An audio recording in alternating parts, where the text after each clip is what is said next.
Bonjour à tous et à toutes, bienvenue sur une nouvelle vidéo sur la chaîne. Je reviens avec vous après un long moment d'absence. Est-ce que c'est la peine de justifier à chaque fois que je disparais, puis que je reviens, puis que je redisparais? Je sais pas si ça va recommencer, j'espère pas. Mais je vais quand même vous dire un petit peu les raisons pour lesquelles je disparais à chaque fois. La première, c'est que je vis en colocation et que j'ai vraiment du mal à faire des vidéos et en tout cas à parler devant des gens. Là j'en ai profité parce qu'il neige. Ça, cette lumière blanche, c'est toute la neige qui fait ça. J'en ai profité pour le fait qu'il soit parti, pour pouvoir filmer. Et aussi c'est mon travail, en ce moment mon travail ça va pas du tout, c'est vraiment fatigant, anxiogène. Et bon bref, j'ai pas mal de soucis personnels au travail. En tout cas c'est pas le travail qui pose problème, c'est moi vis-à-vis du travail qui est un peu des problèmes en ce moment. Et puis les relations, certaines relations qui sont un petit peu compliquées. Donc je n'avais vraiment pas la tête et l'envie de faire des vidéos en ce moment. Mais ça m'a pas empêché de passer de Noël, d'avoir plein de livres. À Noël j'ai eu presque que des livres comme cadeau. Et donc je vous ferai une vidéo sur mes cadeaux de Noël. Et à en lire déjà pas mal. J'ai déjà lu je crois 5 livres de mes cadeaux de Noël. Donc je voulais vous en parler. Et puis voilà. Et puis avoir un petit vlog avec vous. Il y aura quelques images que j'avais déjà filmées, donc ce sera la suite du vlog, mais je trouvais ça sympa. En ce moment j'arrête pas de regarder des vidéos de carnet de bord de la petite lectrice et j'ai vraiment adoré, j'adore ce format, j'adore ce qu'elle fait. Donc j'ai un peu envie de faire ce format là. Donc n'hésitez pas à aller voir et puis c'est parti pour parler de mes lectures. Nous avons été coupés, j'ai mis un petit peu à recharger ma vidéo. Donc une des lectures que j'ai eues à Noël, c'est L'année de grâce de Kim Liggett, je sais pas comment on dit, de Casterman. Donc cette lecture on l'a vu pas mal tourner sur Bookstagram, Booktube, etc. Et dès le début le résumé m'a tenté, dès le début j'ai eu envie d'avoir cette lecture. Mais c'est vrai que bon, les livres, surtout moi en ce moment avec Bookstagram et tout, c'est les nouvelles sorties en fait qui nous attirent et sont en grand format. Et c'est quand même 19 €, 20 € les livres, c'est pas donné. Et du coup j'hésitais parce que en fait je le pensais plus petit que ça. Je croyais vraiment que c'était un petit livre. Bon c'est vrai que c'est écrit assez gros et il se lit vite mais bon. Je le pensais plus petit et je me suis dit 19 € c'est quand même beaucoup. Finalement je l'ai eu pour mon Noël et je suis super ravie de l'avoir eu. Donc celles qui survivront ne seront plus jamais les mêmes. En fait c'est l'histoire de l'année de grâce. Je sais pas si je vous fais l'affront de le résumer, mais je vais faire en très gros, on va pas en parler 3 plombes du résumé. Mais l'histoire en fait c'est à 16 ans, c'est un monde un peu dystopique hein.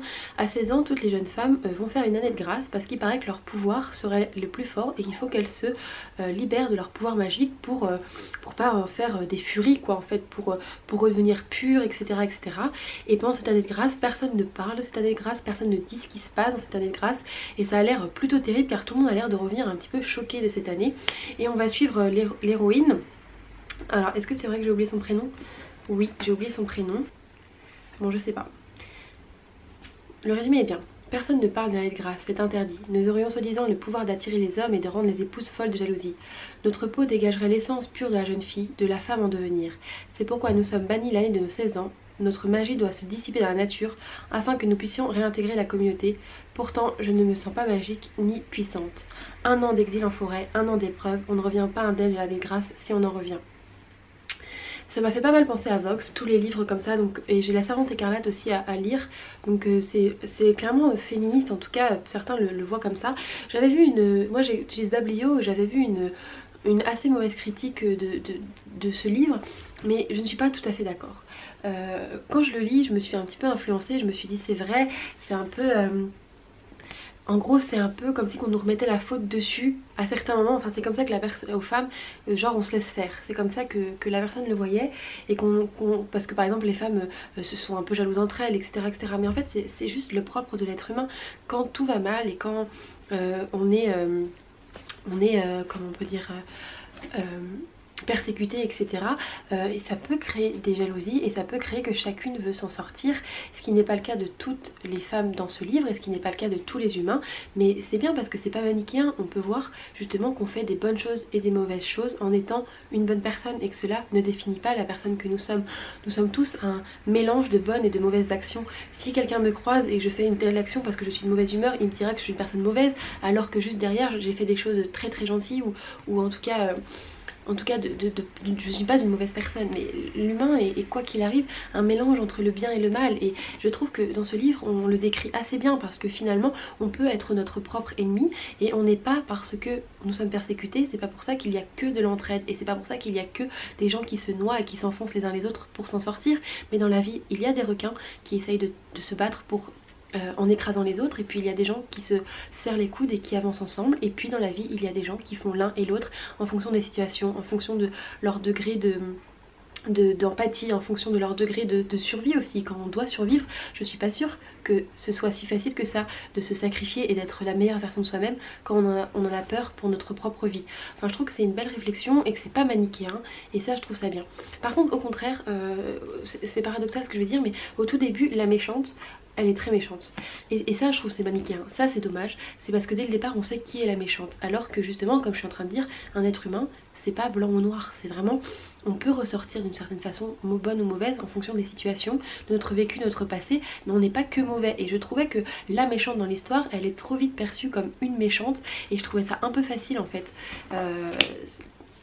Mais tout le reste du roman n'est pas facile comme ça, donc si ça a été, j'ai pu passer outre, parce que c'était une des seules choses un petit peu qui m'a fait grincer des dents, c'est que la méchante est la méchante. Mais ce que j'aime bien, c'est que la gentille, elle se rend compte de tous ces paradoxes d'être humain, et la gentille n'est pas que gentille, la gentille se pose aussi des questions, elle se rend compte en voulant bien faire, et ben finalement, est-ce qu'on s'est pas cru supérieur aux autres, est-ce que finalement on a fait si bien les choses que ça, et c'est une belle réflexion sur le patriarcat, sur l'humain en général, et sur sa manière qu'il a de vouloir trouver sa place, et sur toutes les dérives de la société et toutes les dérives des sociétés qu'il y a pu avoir et qu'il y aura tout au long de l'existence de cette planète.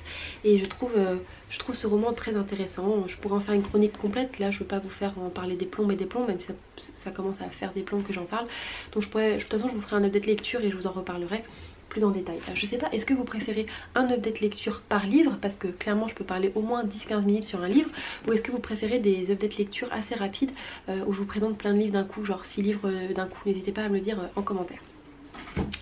La deuxième lecture que je voudrais vous présenter, c'est La Cour des Ténèbres, Vampiria de Victor Dixon. Alors là c'est un livre que je me suis auto-offert pour mon Noël. Donc il est au prix de 16 €, je l'ai pris dans un supermarché à Sarzeau, je l'avais trouvé, voilà, je l'ai pas pris dans une librairie. Et la couverture je la trouve sublime, en plus elle est en soft touch, non je sais pas comment ça s'appelle, soft touch c'est quand c'est doux, là elle est, c'est en relief. Et en fait, à la Cour des Ténèbres, les moindres faux pas se payent au prix du sang. Je sais pas pourquoi, mais ça me donnait super méga envie. J'ai jamais lu Phobos de Victor Dixon, ça me donne pas du tout envie, mais là cette lecture me donnait extrêmement envie. Et mais encore une fois j'avais peur, parce que je me dis soit c'est bien fait, soit c'est mal fait. Comment dire, soit je peux vraiment rentrer dedans, soit je peux lever les yeux au ciel tout le long, parce que moi j'adore le new adulte, le young adulte, etc. Mais je veux qu'il y ait cette part adulte dedans. En fait ce que j'adorais c'est des romans comme ça, avec ce genre de thématique, mais qui soient très sombres et qui poussent et qui aillent très loin dans le malaisant, le malsain, la violence, etc. Moi ça me dérange pas en fait. Je veux les histoires de young adulte, new adulte, mais en mode adulte. Et il paraît que pour ça Nevernight il est bien, parce que il a sa part de noirceur, la part de noirceur que j'attends, et en fait je ne veux pas de jeunesse dans mes lectures, mais j'aime les thèmes qu'ils abordent et j'aime l'imagination, bref. Et puis je suis influencée par Bookstagram et Booktube, et je suis des gens qui lisent pas mal de choses comme cela. Donc moi encore une fois ma peur c'était, est-ce que ça va être suffisamment adulte pour moi, est-ce que ça va être suffisamment sombre pour moi. Alors j'ai fini ce livre, mais je dois vous avouer que j'ai fait certaines parties en diagonale à la fin, parce que je n'ai pas réussi à rentrer dedans, vraiment. Donc ça a été une bonne lecture, et la fin me donne envie de lire le second tome. Mais en fait c'est assez paradoxal, je sais pas trop quoi vous dire de cette lecture, parce que j'ai apprécié ma lecture, je veux lire le tome 2, mais je pense que je suis pas rentrée à fond dedans comme j'ai pu rentrer dans l'année de grâce, juste à cause de comment on appelle ça, de ma vie personnelle. En fait j'étais dans un moment très stressant de ma vie, je me sentais vraiment pas bien, et du coup forcément j'arrivais pas à me plonger dans la lecture parce que j'étais grignotée par mes angoisses du quotidien. Donc je peux pas vraiment vous donner un avis sur cette lecture, parce qu'elle a été complètement influencée par mon humeur du moment et par mon stress du moment. Mais si j'essaie de réfléchir maintenant en toute objectivité, j'aime cette lecture. C'est une lecture intéressante, super sympa, palpitante, qui donne addictive. Par contre ce que j'ai pas aimé, c'est qu'à un moment la romance elle tombe comme un cheveu sur la soupe. Bon, après par la suite c'est intéressant etc. Mais juste quand elle se rend compte des sentiments qu'elle a, ça tombe comme un cheveu sur la soupe. On l'a pas vu venir et ça n'a pas du tout été... En fait ça a été mis là, cette romance, pour servir à quelque chose. Et du coup bah ça sent en fait que ça a été posé là pour servir et pas... ça n'a pas été amené avec finesse. Donc moi j'ai pas compris ça, surtout que dans la romance j'apprécie les romances. Donc pour moi c'est des choses dont je fais attention. Et du coup la romance, voilà. Alors en fait c'est l'histoire bon, je vous fais encore une fois très vite le résumé. C'est comme si que Louis XIV à sa mort avait été changé en vampire et par conséquent son règne n'a jamais pris fin et que du coup le monde est comme il est si c'était encore Louis XIV qui régnait sur le monde. Et il y a la dîme, c'est à dire que chaque roturier doit donner, humain en fait, doit donner son sang pour nourrir les vampires. Et il y a aussi un couvre-feu, ils ne peuvent pas sortir la nuit, ils ne peuvent pas aller à plus de 3 ou 1 km autour de chez eux. Enfin c'est un confinement total et complet. C'est un peu comme des animaux non humains élevés en fait pour notre...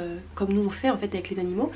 Et du coup c'est une jeune fille qui rêve de liberté et qui rêve de parcourir le monde et d'une vie plus trépidante que la sienne.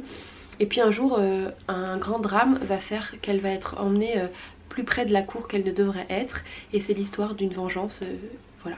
C'est l'histoire d'une vengeance, d'une fille qui veut détruire le roi Soleil qui est maintenant le roi des ténèbres. Donc je vais pas trop en parler de cette lecture mais en tout cas je vous la conseille. Est-ce que achetez-la ou en tout cas faites-vous la prêter, parce que j'ai peur de vous la conseiller et que vous l'appréciez pas, parce que je ne suis pas très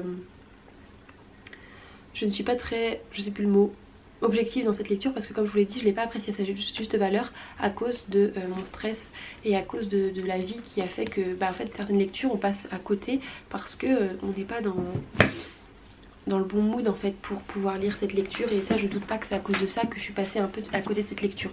Mais malgré mon stress etc j'ai vraiment apprécié et surtout le tome 2 me donne envie d'avoir la suite. Donc je pense quand même que c'était bien positif, c'était positif. Je sais plus combien je l'ai mis. Je vous en reparlerai dans une autre vidéo, je vous dirai combien je l'ai mis en note sur ma Blio. Je me suis fait un carnet de lecture maintenant, il est trop beau mon carnet, il faudra que je vous le montre. Je sais pas si je vous le montre dans cette vidéo, en tout cas où je pourrais peut-être vous en... Non, dans le prochain autre lecture je vous montrerai mon carnet, il est trop beau, je l'ai trouvé à Nose. Et comme ça je trouve c'est plus facile parce que sinon j'ai mon application Mablio sur internet. Mais j'avais envie d'un truc un peu plus personnel et que je puisse écrire, faire des dessins et tout. Il est magnifique, je vous montrerai. Enfin c'est pas ce que je fais qui est magnifique dessus, hein, c'est mon carnet qui est magnifique, il est rose, matelassé, trop beau. L'autre lecture que j'ai faite cette année c'est Le Prince Cruel.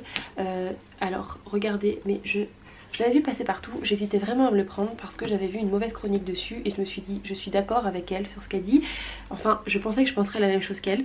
Encore une fois j'avais peur que ce soit trop jeunesse parce qu'il disait que Le Prince Cruel n'était pas assez cruel et que c'était un peu trop adolescent etc. Mais déjà quand on me l'a offert je suis tombée amoureuse de cette couverture.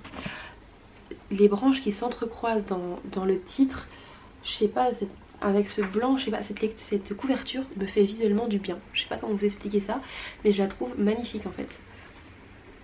Et je suis un peu déçue parce que comme d'habitude j'ai abîmé mes lectures. Elle était toute neuve. Pourtant j'ai eu une pochette à livres à Noël, je vous la montrerai aussi, peut-être pas dans ce vlog là, parce que en fait là c'est juste le dernier plan que je vais faire de ce vlog et après il y a le vlog qui est terminé. Mais dans le deuxième carnet de bord, du coup si je copie sur la petite lectrice, je vais vous montrer mon carnet de dessin, mon carnet de livres là, et ma pochette à livres que ma soeur m'a offert qui est magnifique. Et malgré le fait que j'ai une pochette à livres, je l'ai quand même traîné partout et je l'ai quand même abîmé sur les bords. Et je suis très déçue parce que je trouve ce livre magnifique. Celui-là aussi je le trouve magnifique. Et l'Âne Grâce aussi je le trouve magnifique. Mais celui-là je sais pas, il y a quelque chose que je trouve trop beau. Bon bref. C'est l'histoire d'une jeune fille qui a été... de Jude. Non, Jude c'est sa soeur ou c'est elle Jude? Non, c'est Jude elle. Et il y a Vicky, Jude et son autre sœur qui était dans le monde tranquille, dans le monde des humains. Et puis sa soeur elle était un peu bizarre, elle se rendait compte qu'elle avait un peu les oreilles pointues etc. Mais bon elle aussi elle était bizarre parce que comme elle dit c'est une sœur jumelle et le fait d'avoir son double c'est aussi un peu bizarre. Donc elle trouvait ça normal en fait finalement d'être tous un peu particuliers parce qu'ils étaient tous regardés un peu. Et bon bref, elle vit sa vie de petite fille normale et puis un jour un drame va faire qu'elle est enlevée, elle et sa famille, elle et ses sœurs, dans le monde de Terrafé, je crois que ça s'appelle. C'est un monde parmi Terrafé où vit des faées, des créatures sublimes, immortelles, plein de créatures très spéciales. Je trouvais assez sympa ce livre dans le dire c'est incroyable comme nous on manque de diversité quoi. Là il y a des gens avec pas de diversité, comment dire, on est tous pareils un peu les humains, alors que ça doit être incroyable d'être dans un monde où il y en a qui ont des cornes, il y en a qui ont des queues, il y en a qui sont bleus, je trouve ça trop génial. Et c'est l'histoire en fait de la place qu'elle veut trouver dans ce monde là, parce qu'elle n'est qu'une humaine et les humaines c'est vraiment... Si elle n'était pas... avec celui qui l'a enlevé, s'il n'était pas aussi éminent, et ben finalement elle ne serait rien en fait.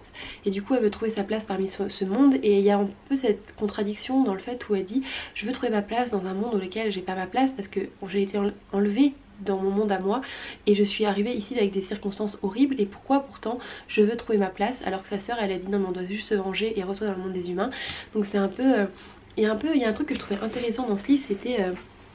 la culpabilité d'aimer ce que je ne devrais pas aimer. Et j'ai trouvé cette réflexion super intéressante dans le livre. Je suis pas sûre que beaucoup de gens retiennent ça de ce livre, mais moi je trouvais ça super intéressant comme réflexion. C'est absolument pas le syndrome du Stockholm, ça, hein. Et encore, en fait, elle se met à apprécier la personne qui, comme un père, la personne qui leur a fait vivre une horrible chose. Et ça c'est toute la réflexion du pourquoi je devrais... Pourquoi...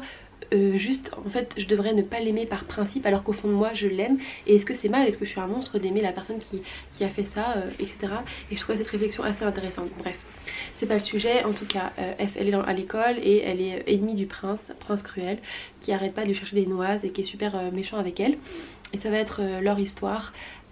Son histoire à elle, je vais pas vous en dire plus, je pense que ça serait un peu redondant le fait d'en parler encore et encore alors qu'il passe partout, mais c'est Jude qui veut faire sa place dans ce monde, et puis ça va être une histoire d'espionnage, une histoire de royauté, une histoire de vengeance, une histoire de trône, et j'ai trouvé ça, je pensais pas aimer, et franchement c'était super addictif, j'ai beaucoup apprécié et j'ai vraiment envie de lire le tome 2. Alors oui c'est un peu jeunesse, pourtant il y a des choses assez dures qui viennent casser le côté jeunesse, donc je trouve ça intéressant. J'ai eu ma dose de trucs un peu horribles pour que je me dise que c'était pas que une lecture trop jeunesse. Et en même temps je sais qu'il y a des défauts dans cette lecture, je comprends les gens qui n'ont pas aimé, je comprends ce qu'ils veulent dire, mais moi j'ai juste accroché. Des fois un livre, on sait que on aurait peut-être aimé en avoir plus, que ce soit plus approfondi, que ce soit plus adulte, que ça aille plus loin, etc. Mais pourtant on a passé une lecture de ouf, on s'est trop amusé, on n'a pas voulu lâcher le livre, et c'est ce qui s'est passé dans ce livre qui fait 500 pages, 527, 30 pages. J'ai trop aimé, et donc j'ai trop hâte de lire le tome 2 et je n'ai rien à en dire de plus de cette lecture. Donc là ça a été pour l'instant 3 bonnes lectures, voilà pourquoi j'avais mes livres, hein. Ça a été 3 bonnes lectures, et en ce moment je suis en train de lire, voilà, vous voyez, je suis tellement pas bien en ce moment que j'oublie. Ah oui, je suis en train de lire Les apprentis d'un aventurier, les aventures d'un apprenti gentleman, les aventures d'un apprenti gentleman je crois. Et là par contre j'ai du mal. Alors il y avait le côté MM que j'apprécie, c'est pour ça que je l'ai pris, mais j'ai du mal parce que je trouve que c'est trop...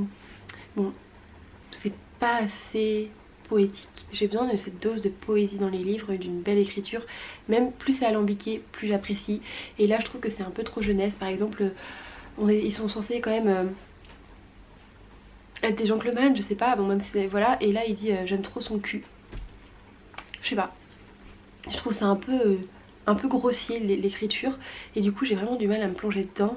J'ai du mal avec le personnage, alors pourtant il pourrait... Et puis un truc tout bête par exemple, j'ai l'impression qu'il a juste pas de psychologie humaine, le personnage, et à un moment il embrasse quelqu'un et cette personne elle lui dit arrête, et il fait ah bah voilà il m'a rejeté là, là.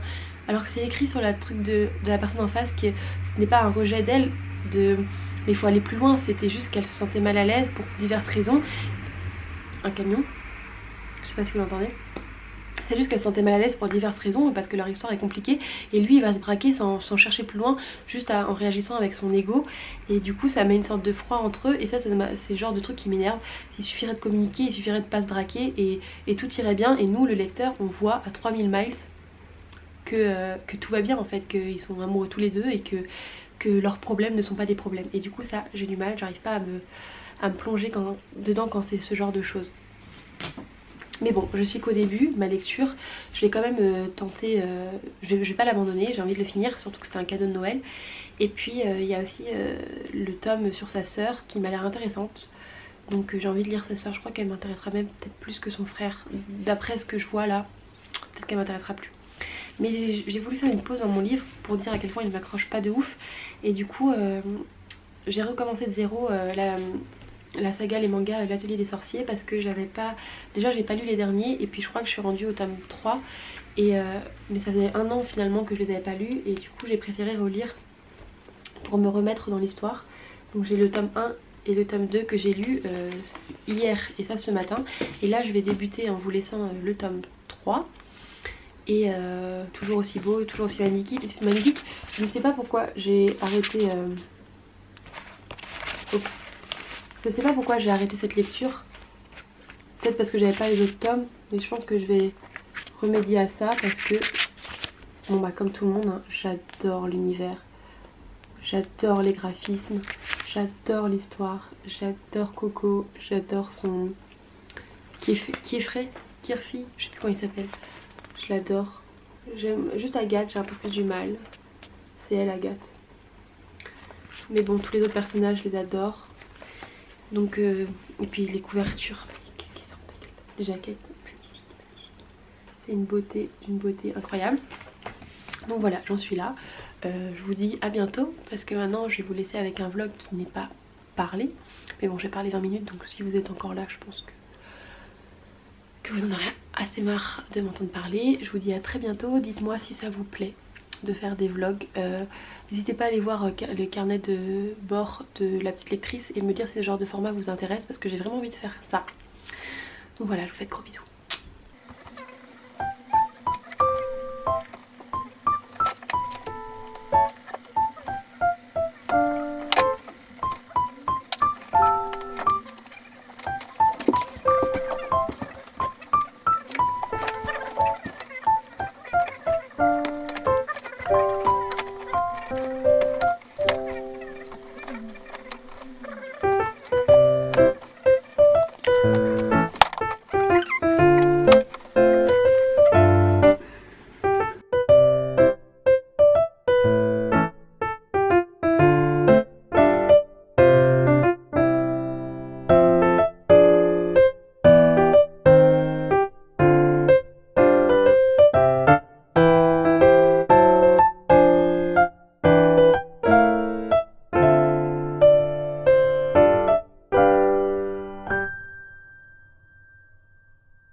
Entre deux films de Noël, entre Last Christmas I Gave You My Heart ou All I Want for Christmas Is You, tu profites de Noël, mais tu as cette question: que vais-je offrir à Noël exactement? Type de livre en lien avec les énergies de la saison. Pour cette saison d'hiver, par exemple, le défi c'est de lire un ou plusieurs livres qui sont en lien avec 3 mots-clés que j'ai choisis, qui sont hiver, rêve et nuit, la vie.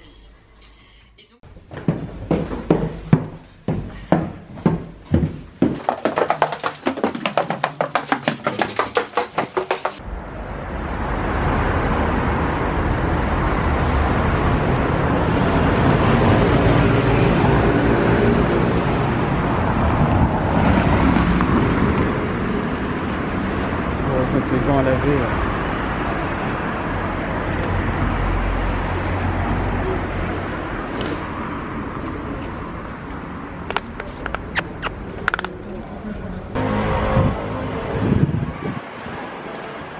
Je vais les donner à Oxfam.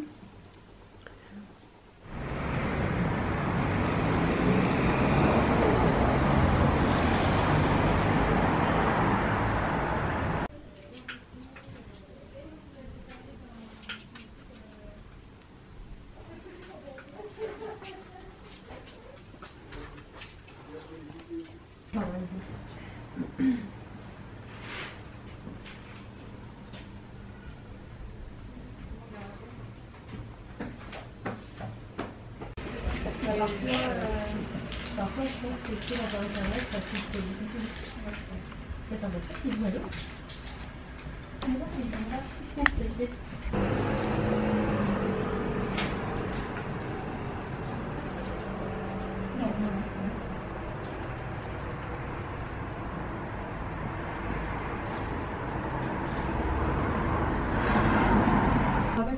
C'est pas grave.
Ça bug un peu.